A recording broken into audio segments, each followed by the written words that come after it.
घुंघची भर के बोइए उपजा पसेरी आठ, पासा परा काल का सान सकारे जात। मन भर के बोइए घुंघची भर नहीं होए, कहा हमार माने नहीं अंतव चले बिगोए। ये दो साखी लगते हैं, इसलिए दोनों साखी को मैं ले रहा हूं। घुंघची भर के बोइए उपजा पसेरी आठ। घुंघची लगभग सब जानते होंगे,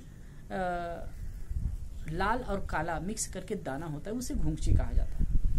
अब यहाँ गुजरात में क्या कहते हैं इतना पता नहीं मुझे, लेकिन घुंघची लगभग हिंदी में कहते हैं उसको, और प्रायः सब लोग जानते भी हैं।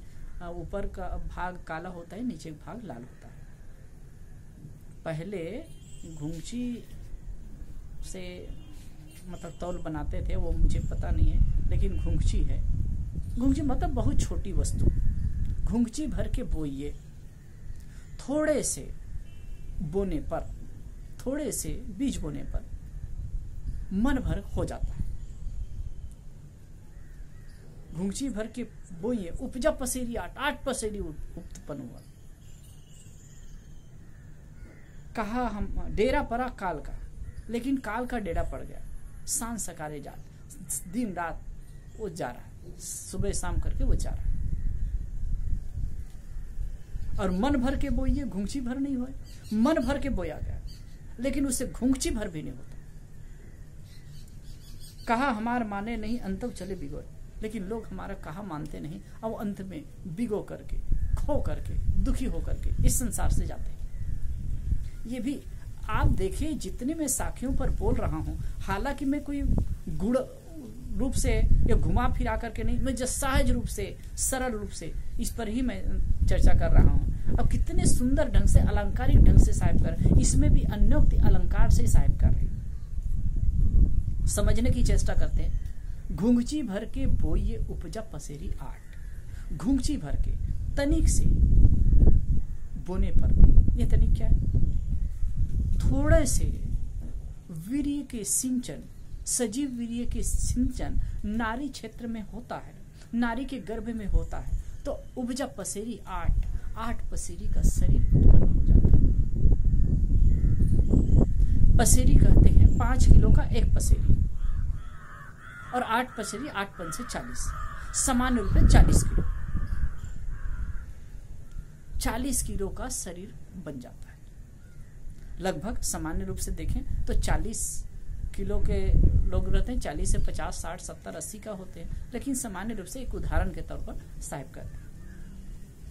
तनिक से सजीव वीर्य के नारी क्षेत्र में सिंचन से, नारी के गर्भ में जाने से 8 पसेरी का ये शरीर उत्पन्न हो जाता है। उपजा पसेरी 8, अद्भुत प्रकृति का विधान है। उसको देखने से, समझने से, सोचने से अद्भुत लगता है, अद्भुत। कहते हैं कोई स्वस्थ पुरुष हो तो उसका जो वीर्य होता है, वीर्य जो सीमन होता है, उसमें जो शुक्राणु होते हैं, तो एक बार के जो स्खलन में 10-12 करोड़ से 16 करोड़ तक शुक्राणु होते, और उन शुक्राणुओं में कोई एक शुक्राणु है जो माता के, स्त्री के बीज जो अंड है उसमें प्रवेश कर जाता है, और उससे गर्भ का निर्माण होता है, उससे बच्चा बनता है, भ्रूण बनता है। कितनी अद्भुत बात है।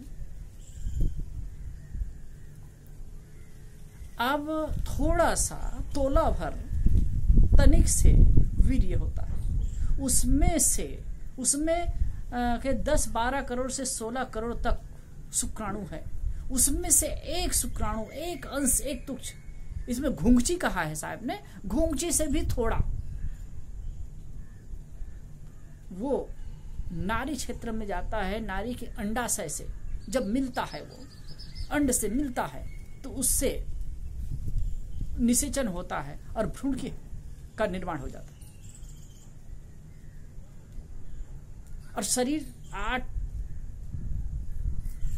मन का ये शरीर, 8 पसेरी का ये शरीर, 1 मन का ये शरीर, 40 किलो का ये शरीर बन जाता है। तनिक से आप देखिए, आप उसको अगर कहीं वीर्य है, सीमन है ना, शुक्राणु को आप नंगी आंख से देख ही नहीं सकते। अब इतना हो करके वो नाड़ी के अंड में मिल करके, और जितने भी एक ही जो 16 करोड़ शुक्राणु कह रहा हूं ना, 10 से 16 करोड़ शुक्राणु हैं, एक बार के नाड़ी क्षेत्र में जाता है तो उसमें से एक ही सफल होता है। जब गर्भधारण की स्थिति होती है तो एक या कभी कभी ट्विंस हो जाते हैं, कभी कभी 3 बच्चे हो जाते हैं, तो 1 या 2 या 3 यही होते हैं, और उसी से बच्चे का निर्माण होता है, शरीर बनता है। और 8-9 महीना में छोटा सा अंश होता है, बढ़ते बढ़ते देखो ना 3-4 किलो का हो जा रहा था। लगभग स्वस्थ बच्चा कहते हैं 2.5 से 3 किलो, 3.25 किलो तक के होता है। और कुछ दिन में देखो कितने हो जाता है, मन भर का हो जाता है, 8 पसेरी का हो जाता है। तो तनिक यहां संकेत में है, हमारा विज्ञान का विषय नहीं है, साहब संकेत में कह रहे हैं, तनिक से सजीव वीर्य के नाड़ी क्षेत्र में सिंचन से 8 पसेरी का यह शरीर बन जाता है। डेरा परा काल का, लेकिन इसमें काल का डेरा है। जब से मनुष्य जन्म लेता है तब से काल का डेरा पड़ा, छड़ छड़ मर रहे हैं। सुबह होती है, शाम होती है, जिंदगी यूं ही तमाम होती है। जीवन का क्या भरोसा है, कुछ कहा नहीं जा सकता, कब हो क्या हो जाएगा। कहा मार माने नहीं, अंतु चले भिगोए। डेरा पड़ा काल का, सांझ सकारे जाते, सांझ सकारे सुबह और शाम करते करते ये दिन बीत जाते। रोज सूर्य सवेरे उगता है और शाम को अस्त होता है, सवेरे उगता है और शाम को अस्त होता है, और हमारे जीवन के एक सुंदर अवसर को चुरा करके ले जाता है। एक दिन हमारे जीवन का कम कर देता है। लोग कहते हैं ना, अमुक आदमी भाई इतना बड़ा है, इतनी उम्र का है, इतना बड़ा है। इतना बड़ा नहीं है, वो तो छोटा है।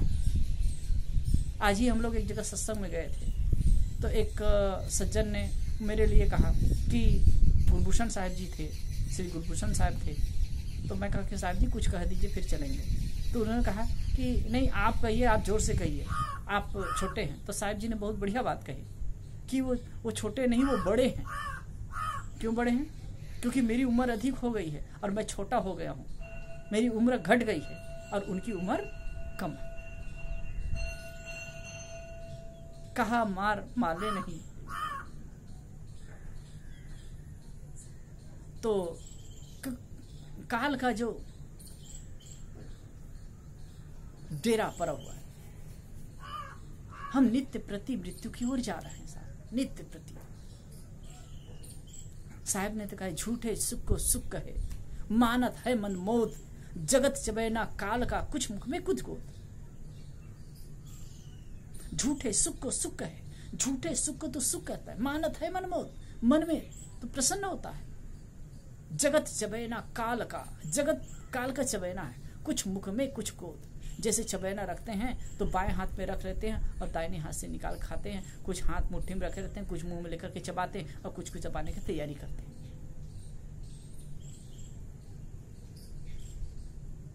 ऐसे ही डेरा पड़ा, डेरा काल का डेरा पड़ा। कब क्या हो जाएगा, किसी बिल्डिंग को देखकर, किसी पुल को देखकर, किसी और दूसरी चीज को देख करके, भौतिक चीजों को देख करके उसकी आयुष की का अंदाजा लगाया जा सकता है, उसकी उम्र का अंदाजा लगाया जा सकता है कि इतने दिन ठहर सकता है। लेकिन किसी मनुष्य को देख करके ये नहीं कहा जा सकता कि इतने दिन तक ये जीने वाला है। कब क्या हो जाएगा कुछ नहीं कहा जा सकता। दूसरी साखी इसी के लगते, मन भर के बोइए घूंची भर नहीं होए। कहा हमार माने नहीं, अंतर चले भिगोए। मन भर के बोइए। एक तरफ तो कहा कि थोड़े से सजीव वीर्य के सिंचन से 8 परछेरी का शरीर उत्पन्न हो जाता है। थोड़े से सजीव वीर्य के नाड़ी क्षेत्र में सिंचन से 8 परछेरी का शरीर उत्पन्न हो जाता है। लेकिन मन भर के बोइए। दूसरी बात, मन भर के, जब इससे देह से जीव निकल जाता है तो ये मन भर का शरीर हो, इसको गाड़ देते हैं तो घुंघची भर नहीं हो। घुंघची भर भी तनिक भी कुछ नहीं होता है। जब आदमी मर जाता है तो उससे कुछ होता है। जब जीवन है तब तक क्या है, बहुत कुछ होता है। ज्ञान विज्ञान का विकास करता है और सब करता है, वो अलग चीज है। लेकिन इस देह से वो संतति पैदा कर लेता है अपने शरीर से। बाल बच्चे पैदा कर देता है। और तनिक से सजीव जीवन है ना, तो उसे सजीव वीर्य के सिंचन से 8% उत्पन्न हो जाता है। और लेकिन अगर जीव यहां से निकल करके चला गया तो मन भर के शरीर है तो भी घुंघची भर नहीं हो। कहा हमार माने नहीं अंतो चले बिगो। साहब कहते हैं कहा हमार मानता नहीं, अंत में उदास होकर के अपने आप को खो करके चल जाते हैं। इसमें जीव की महत्व भी बता रहे हैं। जब तक जीव है तब तक जीवन है, और जब तक जीवन है तब तक जीवन की रौनकता है, संसार की रौनकता है। और जीव नहीं है तब तक कुछ नहीं। इसमें ये दोनों साखी कह करके साहेब जीव की महत्ता बता रहे हैं। जब तक सजीवन है, जीवन है, तब तक इसमें रौनकता है, और इससे हम बहुत कुछ उत्पादन कर सकते हैं। और जीव निकल गया तो कुछ नहीं, मिट्टी है, मिट्टी है। पहली साखी में भी जो वर्णन है कि थोड़े सजीव वीर्य के सिंचन से 8% का शरीर हो जाता है, तो ये कब जीव है? तब जब शरीर में जीवन है तभी तो होता है। और अगर जीव निकल गया तो इस 8% का शरीर है उसे गाड़ देते हैं, तो उसे घुंघची भर कुछ नहीं हो सकता। तो जीव की महत्ता है। जब तक जीव है तब तक इस देह की सार्थकता है, तब तक इस शरीर की सार्थकता है, इसकी महत्ता है, इसकी विशेषता है। और जिस दिन इस देह से जीव निकल गया तब सब मुर्दा है, कुछ नहीं होता है। इसलिए इसमें एक संकेत यह है, ये जबरदस्त संकेत है, जीव की महत्ता है, जीव की महत्ता है, जीव से ही जीवन है। इसलिए उस तत्व को समझो। वही उसी के लिए कहा गया अड़ोड़ियान महतो महियानाथ पश्य जंतु नीतो होदया तम अकृत उपस्थिति सो विश्व को धातु प्रसादान में मान मानना। अणु से अणु है लेकिन गुण में महान से महान है, उस देखा नहीं जा सकता, लेकिन अदृश्य होते हुए भी सब कुछ है, दृश्य का आधार है वो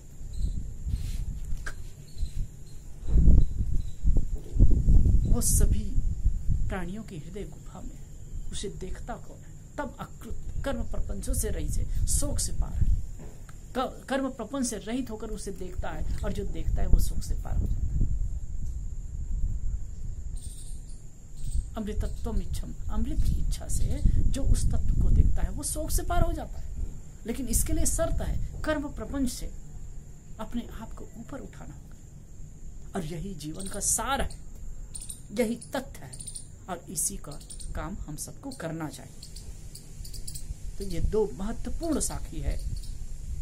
और एक मूल बात को लेकर के साहब ने इतने जो सुंदर दिशा निर्देश गए, घुंघची भर के बोइए उपजा पसेरी आठ, पासा परा काल का सांस करे जात, और मन भर के बोइए घुंघची भर नहीं होए, कहा हमार माने नहीं अंतव चले बिगोए। साहिब कहते हैं मैं तो कहता तो हूँ, लेकिन लोग मतलब जीव की महत्ता बताता हूँ, जीव की सत्यता को बताता हूँ, जीव की वास्तविकता को बताता हूँ, लेकिन जो लोग समझते नहीं हैं, संसार के प्रलोभन में, संसार की आसक्ति में पड़ करके दुखी और पीड़ित होते हुए इस संसार को छोड़ करके जाते हैं, जो उसके जीवन की सबसे बड़ी हार है। ये हमारे जीवन की सबसे बड़ी हार है। इसलिए साहिब का एक संदेश है कि तुम जीव की महत्ता को समझो, अपने आप की गरिमा को समझो, अपने आप की सत्ता को समझो, और उसको समझने के बाद में शोक और दुख, संताप ये तुम्हारे जीवन में नहीं रहेंगे, और तुम सदा सदा के लिए मुक्ति का अनुभव कर सकते हो। साहिब